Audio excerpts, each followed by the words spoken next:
Le téléphone sonne. Vos questions au 01 45 24 7000 ou sur franceinter.fr. Les ventes de cigarettes ont chuté de 7,6% en 2013, chiffre de l'Observatoire français des drogues et toxicomanie.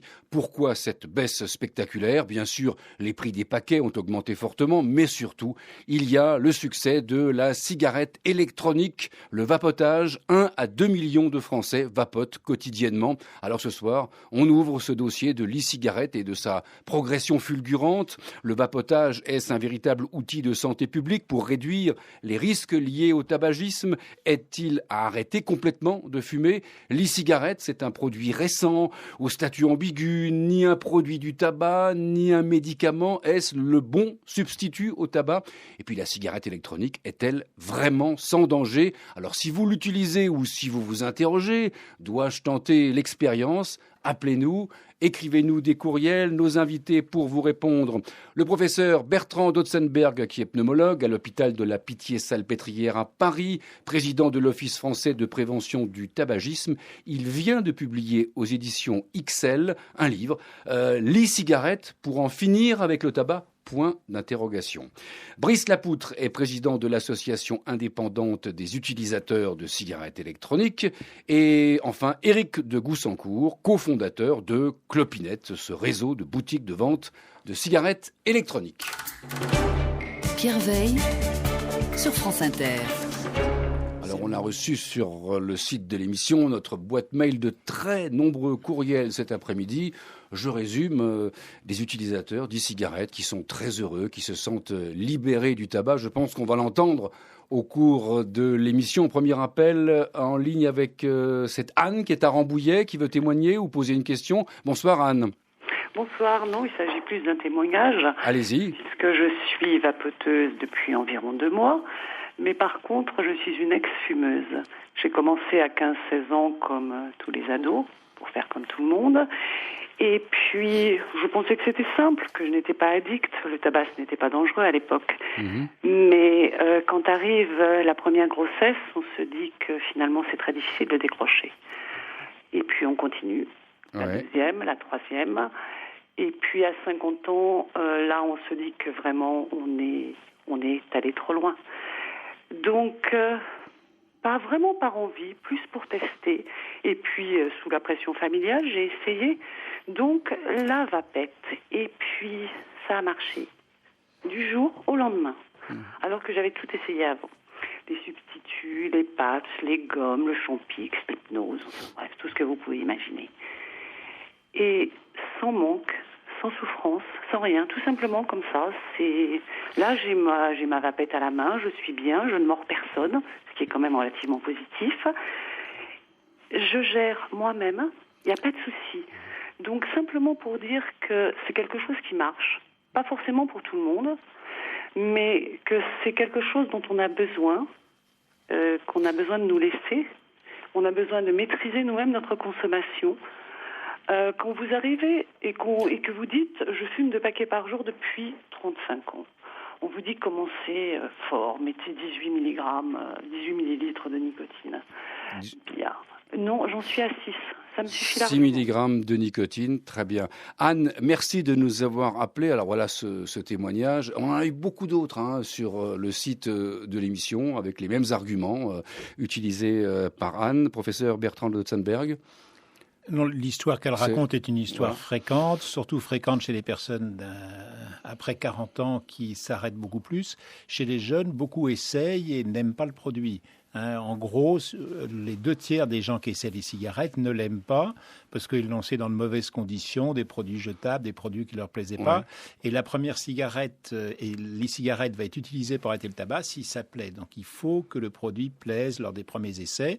Et quand ça marche pas, il faut changer de liquide. Comme des chaussures ne plaisent pas, il faut changer de paire de chaussures pour avoir un produit qui plaît. Mais après, ça marche bien, mais c'est pas le produit miracle non plus. Et il y a quand même beaucoup de fumeurs qu'il essaye et qu'il l'utilise pas. Donc c'est un bon produit, un produit à recommander à ceux qui l'aiment, mais pas... Et là, manifestement, Anne nous l'expliquait, elle utilise un liquide dans lequel il y a de la nicotine. Oui, mais ça, tous les vapoteurs, les gros fumeurs commencent avec des fortes concentrations de nicotine. Et s'ils ne fument plus du tout, s'ils font que vapoter, assez spontanément, après un mois, ils diminuent d'un tiers et 2 mois de 2 tiers la dose de nicotine. Donc il y a vraiment une amélioration de la dépendance nicotinique avec ce produit s'il est pris régulièrement avec 0 cigarette. Ce n'est pas le cas si on continue de vapoter et de fumer à la fois.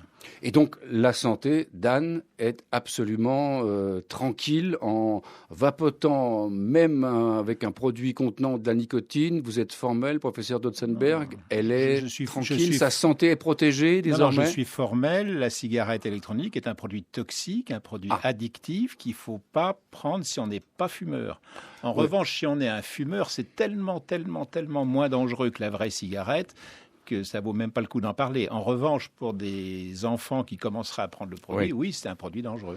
Brice Lepoutre, je rappelle, président de l'association indépendante des utilisateurs de cigarettes électroniques. Vous vouliez réagir à ce premier témoignage ? À ce que disait Bertrand Dotzenberg sur le sujet des 2 tiers, justement, qui n'accrochent pas avec le produit. Nous, ce qu'on remarque, c'est qu'il y a beaucoup plus de personnes qui accrochent avec le produit lorsque le produit est bon. Donc, dans ces 2 tiers, je pense que c'est des personnes qui ont essayé le mauvais matériel. Il faut savoir que la cigarette électronique universelle n'existe pas. Je ne peux pas demain vous amener une cigarette électronique et vous dire, tenez, vous allez arrêter de fumer avec ça. Il existe des centaines de modèles différents qui donnent des milliers de combinaisons différentes et il faut rechercher ce que j'aime appeler son Graal, qui va permettre d'arrêter le tabac. Mais on ne peut pas dire que parce qu'on n'a pas aimé une cigarette électronique et qu'on n'a pas réussi à arrêter le tabac avec, on n'arrêtera jamais le tabac avec la cigarette électronique. Il faut chercher celle qui plaît. Et une étude récente du professeur Farsalinos a fait une étude sur 19 000 vapoteurs aguerris, on va dire, qui savaient ce qu'ils recherchaient. Dans cette étude-là, on trouve 81% de personnes qui ont totalement arrêté le tabac. Donc il faut s'acharner à chercher celle qui nous permettra d'arrêter le tabac. Éric de Goussancourt pour le réseau Clopinette. Oui, moi je suis ravi d'entendre ce témoignage parce que ce témoignage qu'on a entendu là, c'est le témoignage qu'on a dans tous nos magasins Clopinette. C'est vraiment les gens reviennent et sont ravis, ont le sourire, ont la banane et nous expliquent comment ils ont pu arrêter de fumer grâce à leur cigarette électronique. Pour revenir sur le goût, c'est vrai que c'est essentiel. On travaille énormément sur la qualité du goût. Parce que finalement, c'est la sensation qu'on va avoir avec le passage en gorge, avec le goût. Si on veut retrouver une vraie sensation, c'est d'abord, ça se travaille par le goût. Alors, un courriel de Pascal qui est pneumologue et il nous a écrit « Le vapotage est certainement moins dangereux que le tabagisme et moins toxique, pas de goudron, je le conseille en sevrage. Le vapotage n'est probablement pas sans danger, notamment pour les jeunes qui vont commencer à vapoter pensant que c'est sans danger par rapport au tabac et c'est à mon avis le gros danger. » Professeur Bertrand Dotzenberg. Oui, pour le sevrage, on a les substituts nicotiniques et le Champix qui reste quand même pour les médecins le traitement de sevrage standard. C'est-à-dire que les cigarettes électroniques sont tout à fait intéressantes pour les fumeurs qui ne veulent pas s'arrêter. Mais quelqu'un qui vient me voir à la pitié, qui dit « je veux m'arrêter de fumer », je ne lui propose pas l'e-cigarette comme premier traitement d'arrêt parce que c'est des traitements pas validés. Oui, mais on a reçu de nombreux témoignages d'auditeurs nous disant « j'ai essayé le patch, j'ai essayé les gommes nicotiniques, ça n'a pas marché ». Bien entendu, mais c'est comme ce que disait Brice Lepoutre ou ce qu'a fait Farsalino. Il a pris des gens qui étaient vapoteurs depuis longtemps et les gens qui sont vapoteurs depuis longtemps, ils sont contents parce que ceux qui ne sont pas contents, ils s'arrêtent après 5 secondes. Il faut voir, il y a la dernière enquête Étincelle qui a été publiée, 8,5 millions de Français ont essayé les cigarettes. Parmi ceux-ci, on en a 2 millions qui l'ont utilisé le mois dernier. Ça veut dire qu'il y en a 6 millions qui ne l'ont pas utilisé. Et il faut voir pourquoi ils ne l'ont pas utilisé. Je ne dis pas que c'est définitif, le produit ne marche pas. Et pour l'arrêt du tabac, moi j'utilise beaucoup les traitements classiques associés au vapotage ou à fumer autrement.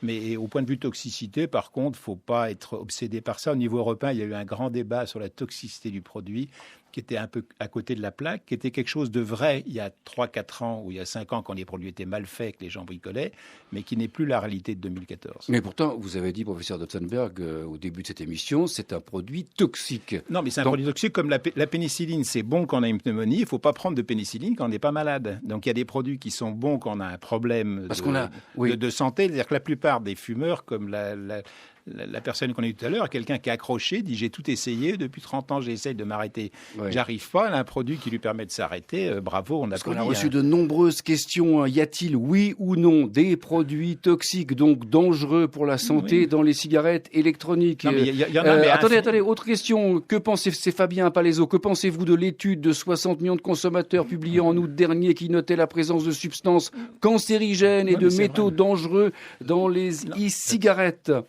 Alors, qui veut répondre? Je réponds sur les 60 millions. Professeur Dotzenberg. Sur les 60 millions de consommateurs, ils ont effectivement trouvé des substances cancérogènes, mais il y a le même taux que dans les médicaments. C'est-à-dire c'est des taux qui sont infinitésimales et qui n'ont aucune signification.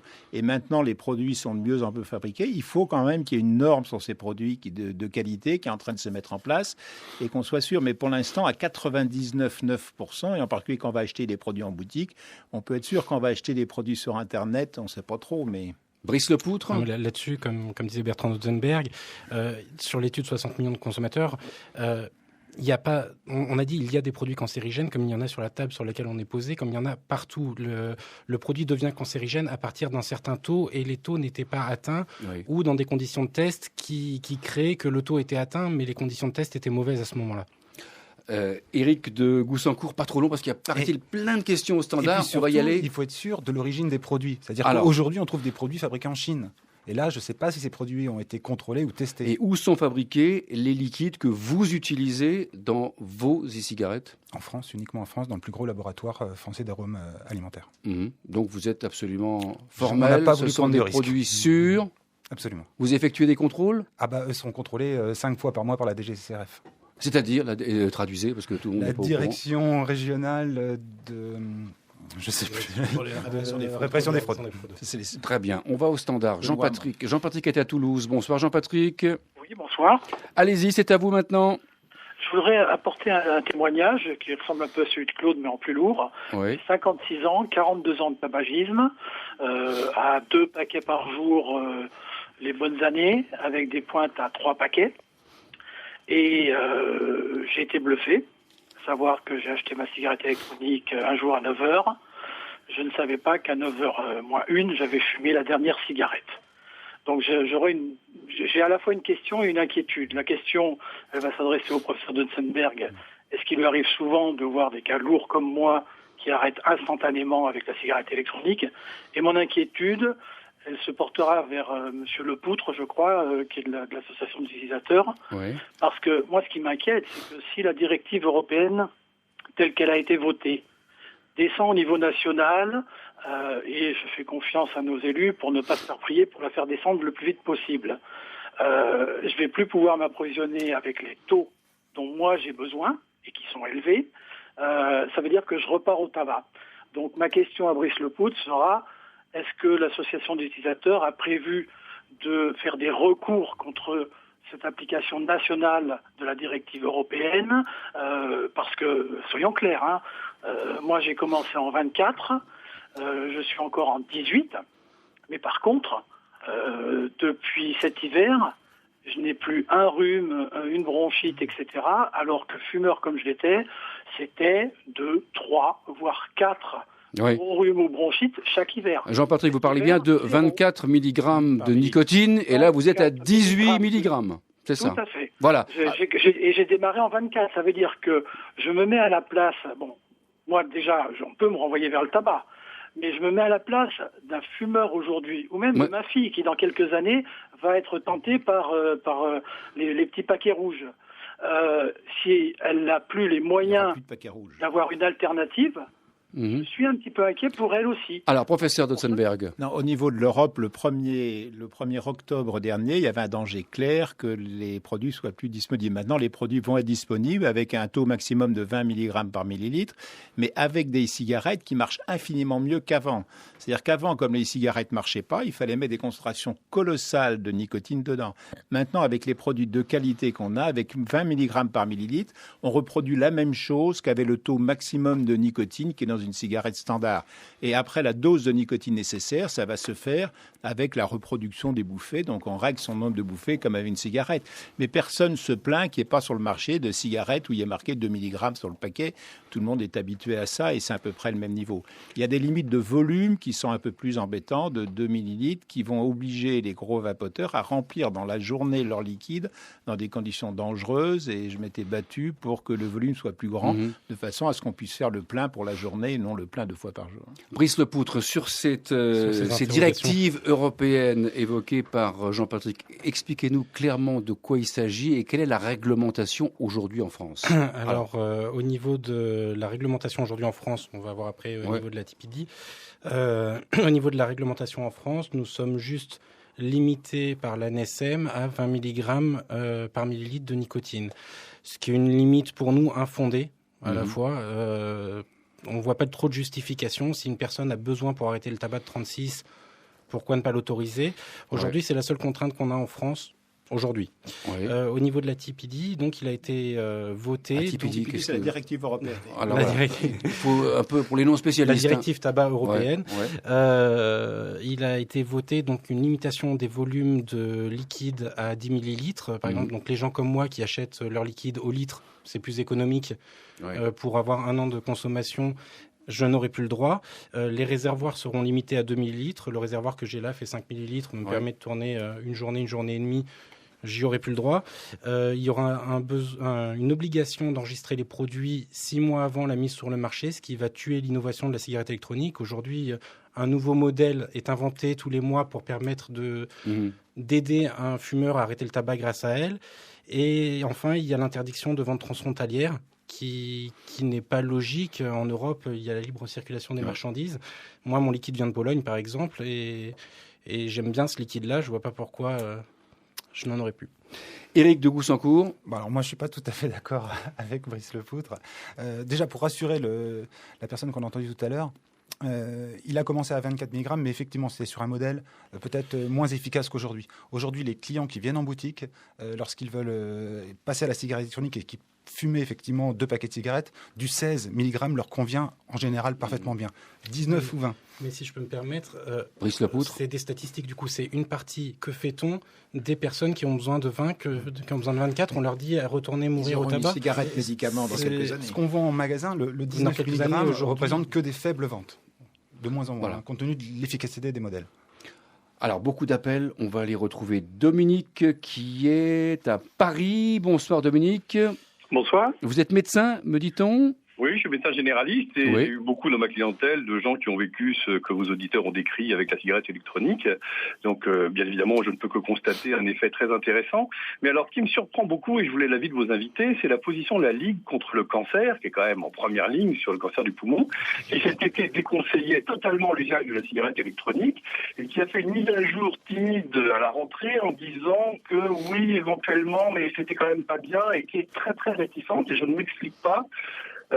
La position de la Ligue face à quelque chose qui bouleverse autant la vie des fumeurs. Professeur Lotzenberg. Oui, la Ligue a évolué. Les dernières positions du vice-président cette semaine sont quand même en disant que c'est un produit qui permet de réduire le risque et dans ces conditions, il n'y a pas besoin de s'inquiéter. C'est-à-dire que les médecins sont très gênés de prendre des décisions face à de l'inconnu. En général, quand on a un médicament, on a plein d'études, on sait quoi faire. Là, on a décidé alors qu'il n'y a rien. Soit, selon l'enquête qui a été faite en novembre, les 3/4 des gens qui vapotent maintenant ne vapotaient pas au moment où on a remis notre rapport au mois de mai dernier. C'est-à-dire que c'est un phénomène qui est tellement explosif que la connaissance a du mal à suivre et que les médecins qui ne sont pas un peu la tête dedans ont du mal à ajuster leurs connaissances. Et c'est pour ça qu'on travaille à refaire à expliquer un peu aux médecins comment travailler. Et c'est ce que j'essaie aussi d'expliquer dans le livre, qui est aussi bien pour les médecins et pour les vapoteurs d'ailleurs. Comment faire si on fume, si on vapote, quelqu'un qui veut vapoter, quelqu'un qui veut arrêter de vapoter, etc. Il y a une combinaison des traitements classiques et de l'e-cigarette qui est tout à fait possible. L'important, c'est de quitter le tabac, 200 morts par jour, 73 000 morts par an. Et tout ce qui fait quitter le tabac me réjouit. Mais cela étant, vous, professeur Dotzenberg, pneumologue, vous nous avez dit, quand vous avez un patient dans votre bureau, vous ne lui direz pas, vous n'allez pas lui prescrire, si je puis dire, l'e-cigarette. Vous n'arrivez pas à ce stade. C'est comme si médecin, le patient vous dit j'ai essayé les patchs, j'ai essayé les gommes, j'ai tout essayé. Et là, la cigarette électronique, monsieur le professeur, qu'est-ce qu'on fait ? Pour le médecin, prescrire, c'est écrire son ordonnance, oui, quelque chose. Donc je n'écris pas, je prescris des patchs et du Champix. Par contre, je discute de la e-cigarette et de temps en temps, j'ai des malades qui ont des insuffisances respiratoires sévères, tout ça, qui ne veulent rien arrêter. Je leur dis, j'ai un malade qui avait la même chose que vous, il a pris la e-cigarette, ça marchait très bien, il a pris tel volume, tel milligramme. Donc je dis même chose, mais en étant... Vous faites un peu de pub, vous vendez un peu le sujet. Je conseille, mais je ne suis pas prescripteur, entre guillemets. Moi, je rêve que les laboratoires pharmaceutiques fassent des études et qu'on a des produits évalués médicalement pour pouvoir la mettre sur mon ordonnance et pouvoir mettre un patch et du liquide dessus. Pour l'instant, je ne peux pas. Et dans cette condition, là, les directives européennes ne limitent rien. On pourra mettre des réservoirs de 4 millilitres, on pourra mettre des concentrations 2 fois plus grandes de nicotine. Et dans le cadre du médicament, on pourra tout faire. Et donc, c'est une bonne chose qu'on puisse le faire. Mais pour l'instant, les laboratoires sont frileux parce qu'il faut 2 ans pour avoir une autorisation mise sur le marché. Au standard, Thomas à Castres est avec nous. Bonsoir Thomas. Oui, bonsoir. Je vous appelle parce que je vais dire les choses assez simplement. Je trouve assez scandaleux en fait d'assimiler, même indirectement, la cigarette électronique à une forme de sevrage. Alors même si le professeur Dotzenberg évidemment ne le dit pas comme ça, mais très vite on s'approche de ce type d'approche en premier recours, avant d'essayer les patchs, avant d'essayer les autres méthodes. Et moi je connais beaucoup d'anciens petits fumeurs qui sont devenus des très très gros vapoteurs. Et ça, moi j'ai pas de recul. Enfin, je crois que personne n'en a sur le danger de ce type de pratique. Et puis, si vous avez des ados à la maison, vous savez, vous allez découvrir que ça devient un objet de mode. Donc, alors je sais que ça a été dit clairement que c'est dangereux pour un non-fumeur et qu'il vaut mieux pour un fumeur passer à ça qu'à la cigarette. Et évidemment, ne pas commencer avec ça. Mais aujourd'hui, c'est un bel objet. Donc, comme un iPod, la cigarette électronique sera un objet de mode. Et moi, ça me fait très très peur. Ouais. Mais pourquoi ça vous fait peur ? Puisque le professeur Dotzenberg lui-même nous le dit, être un gros vapoteur, il n'y a pas de danger. Non. Pour quelqu'un qui n'est pas fumeur, pour les ados, le problème est quand même complètement ouvert. Et on sait que de plus en plus d'ados l'essayent. Moi, je fais des enquêtes sur Paris. On avait en gros 10% il y a 2 ans, 20% et puis 40% qui l'essayent. Mais chez les ados, la plupart de ceux qui l'essayent ne l'utilisent pas de façon régulière. Et on ne sait pas encore si ceux qui essayent le vapotage vont devenir plus fumeurs ou moins fumeurs que les autres. Et ça, je ne veux pas le savoir, donc je ne veux pas qu'on vende de cigarettes aux moins de 18 ans. Et est-ce qu'ils étaient déjà tentés par le tabac aussi, sur ce point, Brice Lepoutre, je disais, est-ce qu'ils étaient tentés aussi par le tabac ? Parce que s'ils allaient tomber dans le tabac, autant qu'ils tombent dans le vapotage plutôt que le tabac. Il nous manque beaucoup de chiffres. Ceux qui essayent la cigarette, ils essayent plus le cannabis, ils essayent plus de saouler le mois dernier, ils essayent plus la chicha, ils essayent tout. C'est des gens qui avaient de grandes chances de tomber dans le tabac. Alors, on a reçu ce courriel de Didier. Bonsoir, je fumais 2 paquets de gauloises par jour. J'ai décidé de vapoter. Je ne fume plus de cigarettes. Mais ne vais-je pas m'orienter vers une autre addiction, professeur Lotzenberg ? Il y a 2 choses. Le plaisir que prend le vapoteur, le gros fumeur, il y a 2 étapes. La première étape, c'est l'arrivée dans la gorge du produit, c'est les 5-6 premières secondes. Et là, ça dépend du goût du produit et de la sensation de bien-être. Et après, il y a le taux de nicotine. Le taux de nicotine, lui, va baisser. C'est-à-dire qu'on retrouve dans les urines des vapoteurs exclusifs beaucoup moins de nicotine quand ils vapotent toute la journée. En revanche, ce qui se passe au niveau de la gorge et de la gestuelle, on ne sait pas très bien ce qui va se passer. Pour l'instant, on n'a pas le recul, mais les gens sont déjà beaucoup mieux. C'est-à-dire d'avoir un produit où il n'y a pas de monoxyde de carbone qui asphyxie, il n'y a pas de particules, il n'y a pas de cancérogène. C'est mieux que d'avoir un pot d'échappement, parce que la cigarette et un pot d'échappement de voiture, c'est pareil. Les cigarettes ne passent pas le contrôle anti-pollution. Si vous mettez votre cigarette à la place de votre pot d'échappement, vous avez un PV pour pollution. Alors autant se prendre de la cigarette, c'est quand même moins dangereux. Brice Lepoutre ? Il faut bien différencier l'addiction et la dépendance. L'addiction est dangereuse pour la santé. La dépendance, vous êtes dépendant au sucre, vous êtes dépendant au chocolat, vous êtes dépendant à un plaisir. La cigarette électronique, vous êtes plus dans un état de dépendance. Vous prenez du plaisir à vapoter, donc vous le considérez comme une alternative. Et c'est pour ça que je comprends l'auditeur de tout à l'heure qui parlait on parle beaucoup de sevrage tabagique avec la cigarette électronique. Nous, on la considère plus comme une alternative au tabac. On est dépendant au plaisir qu'elle nous procure. Éric de Goussancourt. Moi, je voulais revenir sur ce que disait monsieur tout à l'heure sur les jeunes.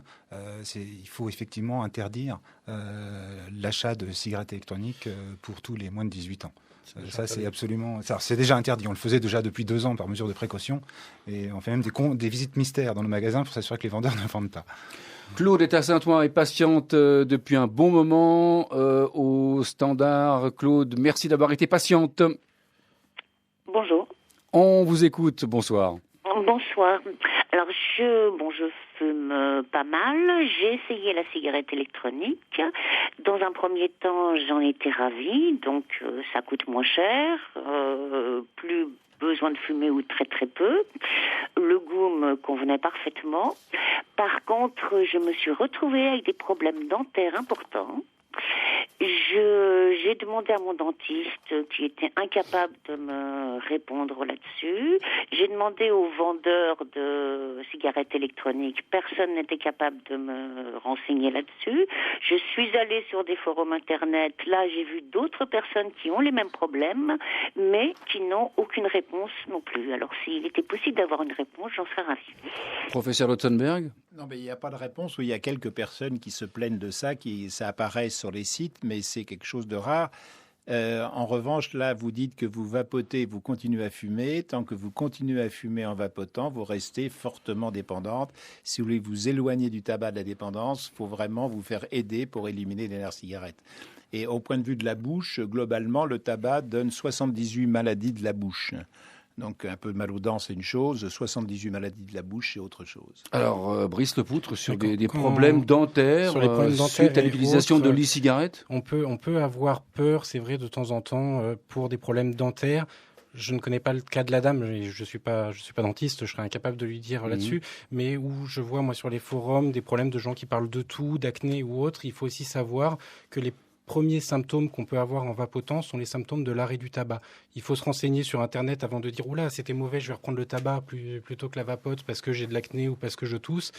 Je sais plus comment on dit, le fait d'éjecter toutes les toxines qu'on a accumulées dans le corps pendant des années crée des symptômes bizarres les premiers mois d'arrêt du tabac, que ce soit avec la cigarette électronique ou sans la cigarette électronique. Éric de Goussancourt pour le réseau Clopinette. Moi, je peux pas répondre en tant que médecin, mais dans le réseau Clopinette, j'ai jamais entendu ce cas de la part d'un client. On voit ça sur les sites. Si les dents, là, c'est une des choses. Les choses qu'on voit, c'est les dents. Et puis la seule plainte vraiment, c'est la bouche, la sensation un peu de bouche sèche, un petit peu bizarre. Mais moi, je vois surtout des malades respiratoires. J'observe un qui retrouve l'odorat. Tous les gens qui passent du tabac au vapotage retrouvent l'odorat comme s'ils s'arrêtaient de fumer sans plus rien prendre. Et ça, c'est un témoin d'une baisse de l'irritation au niveau du nez. Et au niveau des bronches aussi, l'irritation diminue beaucoup. Au niveau de la bouche, il y a une gêne qui est un peu différente de celle des autres, mais qui est a priori beaucoup moins toxique. Valérie à Paris veut intervenir. Bonsoir Valérie, merci d'écouter le téléphone sonne. Bonsoir, moi je vous appelle pour juste donner un témoignage. J'ai arrêté de fumer il y a 6 mois. 6 mois avant, on m'avait offert une cigarette électronique qui me procurait une sensation, enfin une gêne dans la gorge et une sensation de... Ça a gratté, c'était absolument abominable. Et surtout, ce que je voulais dire, c'est que j'ai décidé d'arrêter de fumer. C'était pas pour avoir un instrument qui me permette de fumer dans des lieux où normalement je ne fume pas. Donc je trouve que c'est plus un inconvénient et que ça entretient finalement plus le vice que ça ne le diminue. Voilà, c'était juste mon témoignage. J'ai arrêté de fumer avec des patchs et j'avais essayé bien avant le Champix et compagnie. Et ben voilà, ça fait 6 mois et je suis contente. Voilà, merci. Brice Lepoutre, voilà, une auditrice qui, elle, n'a pas été séduite par les cigarettes. Ça arrive. Sur les lieux publics, comme elle en parlait, la toxicité de la cigarette électronique, aujourd'hui, on pourrait presque la comparer à celle du café, à celle de diverses autres substances. On a toujours le droit de prendre un café dans les lieux publics. Voilà, aujourd'hui, il n'y a pas de risque avéré de vapotage passif. Donc, Professeur Lotzenberg, le tabagisme dans les lieux publics, le vapotage dans les lieux publics est un problème. La ministre avait dit qu'elle prendrait des mesures pour l'interdire. Le Conseil d'État et mi-figue mi-raisin dit que pour l'instant, avec la loi actuelle, au nom de la santé, c'est difficile. C'est vrai que les effets médicaux du tabagisme passif ne sont pas bien connus. En revanche, l'exemplarité est quelque chose de bien clair. Si vous rentrez dans un restaurant, il y a 4 personnes qui vapotent. Si vous êtes fumeur, vous avez envie de fumer. C'est une incitation au tabagisme qui, pour moi, est d'ores et déjà interdite. Et on verra ce que va dire la loi de santé publique qui va apparaître en fin d'année sur cette interdiction d'utiliser la cigarette. Pour l'instant, je regrette que le ministère de l'Éducation n'ait pas fait une circulaire pour dire qu'on ne vapote pas dans les écoles, que le ministère de la Santé n'ait pas fait une circulaire pour dire qu'on ne vapote pas en blouse blanche dans les hôpitaux. François à Paris. Bonsoir François, on a beaucoup d'appels. Alors ça, c'est un sujet qui intéresse beaucoup les auditeurs du téléphone sonne. François, c'est à vous maintenant. Oui, bonsoir. Alors déjà, j'aimerais réagir à ce que vient de dire un de vos intervenants. Quand quelqu'un boit un café dans un lieu public, il ne m'impose pas de boire ce café. Quand quelqu'un vapote ou fume une cigarette dans un lieu public, il m'impose sa fumée. Moi, la cigarette électronique, je ne sais pas ce qu'il y a dedans. Pour l'instant, c'est nouveau, on ne peut pas encore dire ce qu'il en est, mais je pense que la cigarette électronique doit être gérée de la même façon que la cigarette traditionnelle. Elle doit être interdite dans tous les lieux publics. Professeur Dotzenberg. L'interdiction qui a été prise par les compagnies d'aviation, l'interdiction qui a été prise par la RATP et la SNCF, c'est au nom de l'exemplarité de l'utiliser dans un lieu non-fumeur. L'avantage d'interdire dans les entreprises les cigarettes dans les bureaux, c'est que les vapoteurs descendent avec les fumeurs et les vapoteurs convertissent les fumeurs au vapotage. Alors, c'est là-dessus qu'on n'est pas d'accord, parce que pour moi, dans les exemples que j'ai d'adhérents qui reviennent vers nous, c'est qu'au contraire, ils sont fortement tentés de reprendre le tabac parce que déjà, ils n'ont pas suffisamment de doses de nicotine pour tenir 1 heure comme ils le faisaient avec la clope qui apporte assez de nicotine pour tenir pendant 1 heure. Donc, ils sont tentés de replonger. Ils sont tentés de replonger parce que quitte à redescendre, autant c'est tellement plus facile d'allumer une cigarette que de s'embêter avec son liquide, sa cigarette électronique. Et donc, ce qu'on a remarqué, c'est que ça serait plus catastrophique pour les vapoteurs qui seraient du coup tentés de retourner vers le tabac. À Béziers, André est avec nous. Bonsoir André. Oui, bonsoir. Nos invités vous écoutent. Alors, tout simplement, j'ai fumé pendant des dizaines d'années, puis j'ai arrêté d'une façon conventionnelle il y a 15 ans de cela. Donc j'ai arrêté avec des patchs, j'étais allergique à la colle, donc j'ai pas pu trop longtemps continuer, mais j'étais suivi par une équipe pneumologue, psychologue, tabacologue, et ça a très bien marché, j'ai arrêté à un week-end. Ça a été dur et mon entourage m'a supporté, et puis 15 ans après, j'ai recommencé à fumer. Donc, j'ai découvert la cigarette électronique et c'est vrai que ça me permet de limiter énormément ma consommation de cigarettes. Par contre, ce que je ne retrouve pas avec la e-cigarette, c'est qu'on a encore affaire qu'à des vendeurs, c'est-à-dire des gens qui vendent leurs produits, etc., un peu comme les cigarettes. Et on n'a pas affaire à des équipes. Il faudrait qu'on trouve sur les marchés des méthodes. Simplement, par exemple, une e-cigarette qui soit bien reconnue comme fonctionnant bien, etc., et des liquides qu'on puisse ensuite se procurer de façon dégressive, mais pas volontairement, c'est-à-dire qu'on souscrive à une méthode. Et je suis certain qu'accompagné donc par un tabacologue, en ayant aussi tous les conseils qu'on m'avait prodigués à l'époque, par exemple en ce qui concerne l'alimentation, le comportement, on pourrait atteindre des taux d'arrêt vraiment très importants. Merci André. Sur ce qui se passe dans votre réseau Clopinette, dans vos magasins Éric de Goussancourt, vos vendeurs, ils discutent avec les clients, ils essayent de trouver le produit le plus adapté ? Alors, déjà, effectivement, il y a énormément de chaînes de magasins, enfin de magasins. Il faut que les vendeurs soient des vrais spécialistes. C'est-à-dire, chez nous, les vendeurs sont formés pendant 1 semaine. Pas simplement des ventes des méthodes commerciales, mais sur le produit. Qu'est-ce que la nicotine ? Qu'est-ce qu'une cigarette électronique ? Quel est le meilleur modèle qui convient selon vos consommations ? Quels sont les goûts différents ? Donc c'est très très important effectivement de tomber dans la bonne équipe de vente. Professeur Dotzenberg ? Là, au niveau des médecins, on commence à...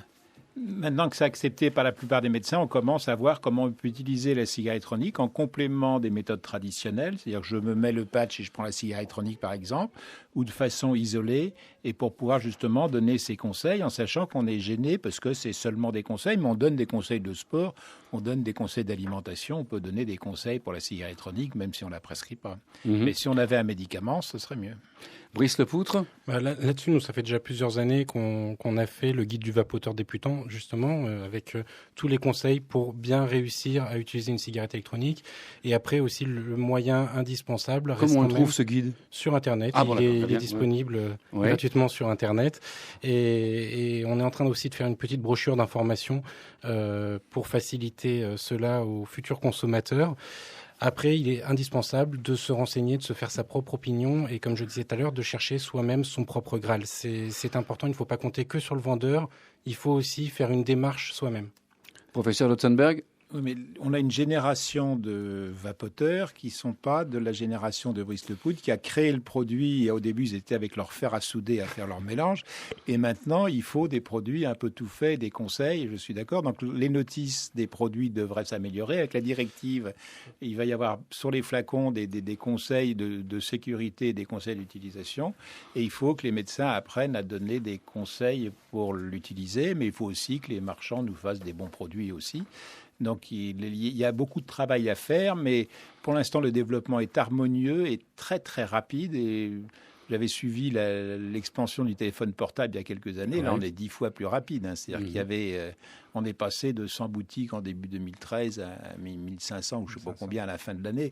Donc, on est en explosion totale. Et pourtant, la France se conduit bien. C'est un des pays où ça se passe le mieux parce qu'il y a une certaine harmonie entre les médecins, le ministère de la Santé, l'industrie, tout ça. Bon, il y a un petit peu de fritement, on n'est pas d'accord sur tout, sur le fait de fumer, mais on arrive à développer les choses. L'Institut national de la consommation qui avait fait les 60 millions de consommateurs, maintenant c'est un peu réconcilié avec les acteurs et il y a un travail, vraiment un travail de fond qui est fait sur les normes. Et la France peut être un peu leader dans le développement de ça en Europe, et c'est une bonne chose, parce qu'il y a des pays, si vous allez en Belgique, vous ne pouvez pas acheter de liquide, par exemple, de liquide avec nicotine. Donc les Français vont acheter leurs cigarettes en Belgique, et les Belges viennent acheter leur liquide en France. Et pourtant, tout au long de l'émission, professeur Lotzenberg, vous êtes resté quand même un peu prudent face à cette e-cigarette. Ça reste... si on n'est pas... On a l'impression que vous dites, c'est bien, oui, ça marche, Voilà. Si on n'est pas prudent, les jeunes vont se mettre à le consommer. Non, mais en dehors des jeunes, on parle toujours des jeunes. Oui, mais si les cigarettes renormalisent le tabac dans la société ou devient un produit de jeunes, les législateurs sont obligés de prendre des mesures restrictives. Donc, si tous les fumeurs veulent avoir accès au produit, il faut qu'ils restent avec un accès pour les fumeurs. Tant que c'est un produit pour les fumeurs, il n'y a que du bénéfice. Si ça devient un produit pour faire de la pub dans la société pour les non-fumeurs, le législateur sera obligé de prendre des mesures qui nuiront aux vapoteurs. Donc l'intérêt des vapoteurs et des marchands, c'est d'empêcher, de faire tout ce qu'on peut, ce qu'on ne peut pas empêcher pour que les ados commencent. Mais on est bien d'accord, professeur Lotzenberg, une personne qui fumait des cigarettes, elle se met à la cigarette électronique, sa santé est sauvée. Non, sa santé s'améliore. Toute personne qui a peur de la toxicité, toute personne qui a peur de la toxicité des cigarettes électroniques doit être totalement effrayée de la toxicité des cigarettes et la jeter à la seconde. Non, mais d'accord, mais sa santé est-elle sauvée ? Non, mais sa santé n'est pas sauvée. Ce que je dis toujours, la cigarette, c'est l'autoroute à contresens. La e-cigarette, c'est le rouler à 140 sur une autoroute à 130. C'est pas tout à fait normal. Jusqu'au bout, le professeur Lotzenberg aura été extrêmement prudent, réservé. Merci à nos invités. Le professeur Lotzenberg qui publie donc aux éditions XL l'e-cigarette pour en finir avec le tabac. Brice Lepoutre, le président de l'association indépendante des utilisateurs de cigarettes électroniques, et Éric de Goussaincourt pour le réseau de boutiques de vente de cigarettes électroniques Clopinette. Bonsoir.